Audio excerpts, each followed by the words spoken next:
నమస్కారం.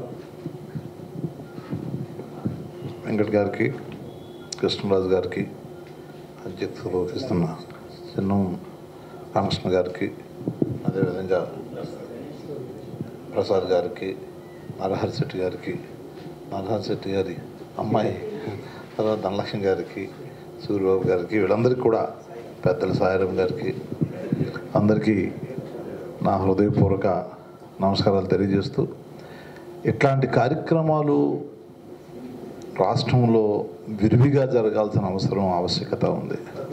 మరి ఈరోజు ఆంధ్రప్రదేశ్ ఎడిటర్స్ అసోసియేషన్ అనేటటువంటి వేదికన జరుగుతున్న ఈ చర్చ చాలా ప్రాముఖ్యమైన చర్చ. ఈ రాష్ట్రంలో ప్రతి చోట కూడా, ప్రతి నియోజకవర్గంలో జరగాల్సిన ఆవశ్యకత ఈ వేదిక ఉంది అని నేను భావిస్తాను. ఎందువల్ల అంటే ఇవాళ మరి వక్తలు మాట్లాడినట్టుగా ప్రతి చోట కూడా అద్భుతమైన అభివృద్ధి జరుగుతున్న తరుణంలో ఈ అభివృద్ధిని జరగలేదు అనేటటువంటి ఒక చిత్రీకరణ చేసి ప్రతిపక్షాలు కుట్రపూరితంగా కొన్ని పేపర్లు కానివ్వండి, కొన్ని ఛానల్స్ కానివ్వండి, వాటిని వాడుకొని ఈ ప్రచారం, దుష్ప్రచారం, రాష్ట్రంలో జరుగుతున్న అభివృద్ధి జరగలేదు అని ప్రచారాన్ని తీసుకెళ్తున్న తీరు చూస్తూ ఉంటే చాలా శోచనీయం, చాలా దురదృష్టకరం. ఆంధ్రప్రదేశ్ ప్రజలు వాళ్ళ అభిష్టం మేరకు ఒక బలమైన నాయకుడు మా రాష్ట్రానికి కావాలి, ఒక యువకుడు మన రాష్ట్రానికి నాయకత్వం వహించాలి అనేటటువంటి ఒక గొప్ప తీర్పును 2019లో ఇస్తే, ఆ తీర్పుకి వ్యతిరేకంగా దాన్ని ఆటంకపరిచే విధంగా, ప్రజల హక్కులను కాలరాసే విధంగా, రాజ్యాంగాన్ని తొంగలో తొక్కే విధంగా ఇవాళ ఈ కొన్ని పత్రికలు కానివ్వండి, కొన్ని ఛానల్స్ కానివ్వండి, ప్రతిపక్షాలు కానివ్వండి వ్యవహరిస్తున్న తీరును మాత్రం ప్రతి పౌరుడు మన రాష్ట్రంలో వ్యతిరేకించాల్సిన అవసరం ఉంది. దాని మీద దండయాత్ర చేయాల్సిన అవసరం కూడా ఉంది. ఎందువల్ల చెప్పాల్సి వస్తుంది అంటే, అప్పులు కుప్పలుగా చేసి 2014-19లో అప్పులు చేసిన డబ్బులు ఎక్కడున్నాయో కూడా తెలియని పరిస్థితుల్లో దేని ఖర్చు పెట్టాడో తెలియదు.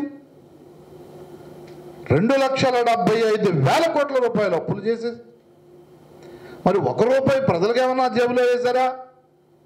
పేదవాడికి ఏదైనా సంక్షేమ రూపంలో ఇచ్చారా?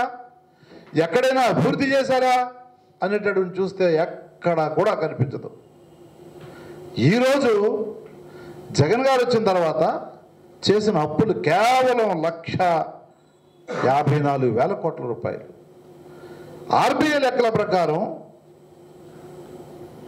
నీతి ఆయోగ్ లెక్కల ప్రకారం మన రాష్ట్రానికి ఉన్న అప్పులు 4,14,414 కోట్ల రూపాయలు.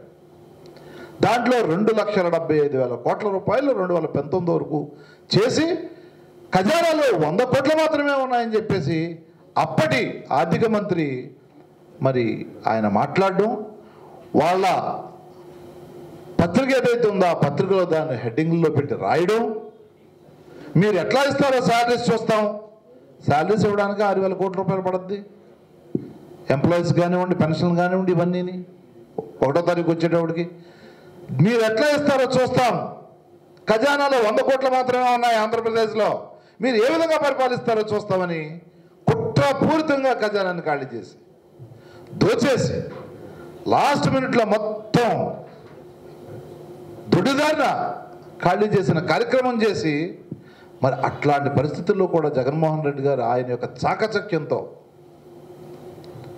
ముందు చూపుతో, అనుభవంతో ఇవాళ రాష్ట్రంలో ఏ ఒక్క అక్క చెల్లెమ్మ కానివ్వండి, ఏ ఒక్క అవ్వతాత కానివ్వండి, ఏ ఒక్క బీసీ, ఎస్సీ, ఎస్టీ, మైనారిటీ సోదరులు కానివ్వండి, ఉన్నత వర్గాల్లో ఉన్న వెనుకబడిన ఎకనామికలీ బ్యాక్వర్డ్గా ఉన్న ఏ పౌరుడు కానీ ఇబ్బంది పడకుండా ఇవాళ 2 సంవత్సరాల పాటు దుర్మార్గమైన కరోనా ఉన్నప్పటికీ కూడా ఆయన మరి పరిపాలించిన తీరును చూస్తూ ఉంటే మరి మీరు హర్షించాల్సింది పోయి ఇంకా కడుపు నొప్పుతో కడుపు పొంగుతో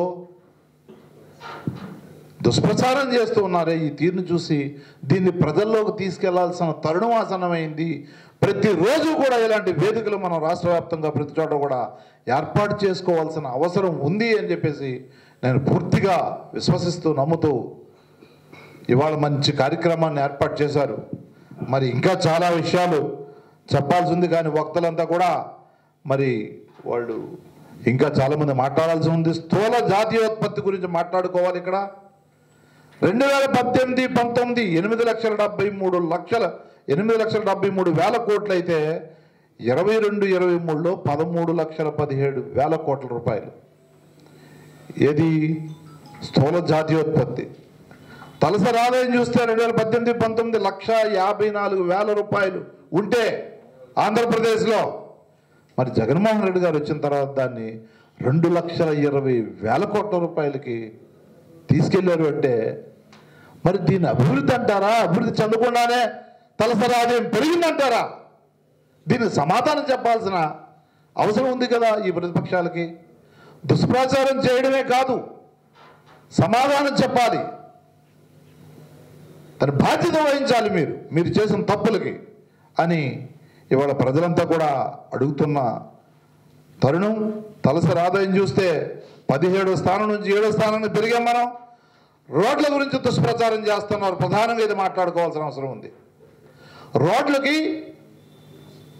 14-19లో మీరు ఖర్చు పెట్టిందంతా 24,000 కోట్ల రూపాయలు.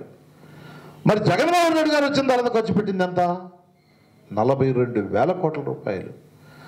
అయినప్పటికీ కూడా ఎక్కడో ఓ గోతుని లేదంటే ఏదో చిన్న మొక్కని అక్కడ చూస్తారు, లేదంటే పక్క రాష్ట్రాల్లో ఉన్న రోడ్లను కూడా తీసుకొచ్చి వాళ్ళ సోషల్ మీడియాలో పెట్టి అభాసు పాలైన ఆ ప్రతిపక్షాల లేదంటే కొన్ని పక్షాల సోషల్ మీడియాను చూస్తూ ఉంటే తలదించుకునే పరిస్థితి. వాళ్ళ ఇతర రాష్ట్రాలలో కూడా ఇది ఎక్కడ సోద్యమే, మా రాష్ట్రంలోనూ తీసుకెళ్ళి ఆ రాష్ట్రంలో ఉందని చెప్పేసి ఆంధ్రప్రదేశ్లో ఉందని చెప్పేసి ఇట్లాంటి చిత్రీకరణ చేస్తూ ఉన్నారు, వక్రీకరణ చేస్తూ ఉన్నారని చెప్పిన తీరు చూస్తూ ఉంటే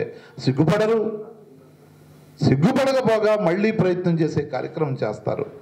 మరి చిన్న తరహా పరిశ్రమలు ఎంఎస్ఎంఈల గురించి మాట్లాడుకోవాలి. ఆ రోజు 1,93,000 పరిశ్రమలుంటే మరి ఈరోజు దాన్ని 7 లక్షలు చేసి 5 లక్షల చిన్న పరిశ్రమలు. దాన్ని కూడా ఎక్కడ రాయరు ఆ పత్రికలు, ఎక్కడ చూపించరు ఆ ఛానల్స్.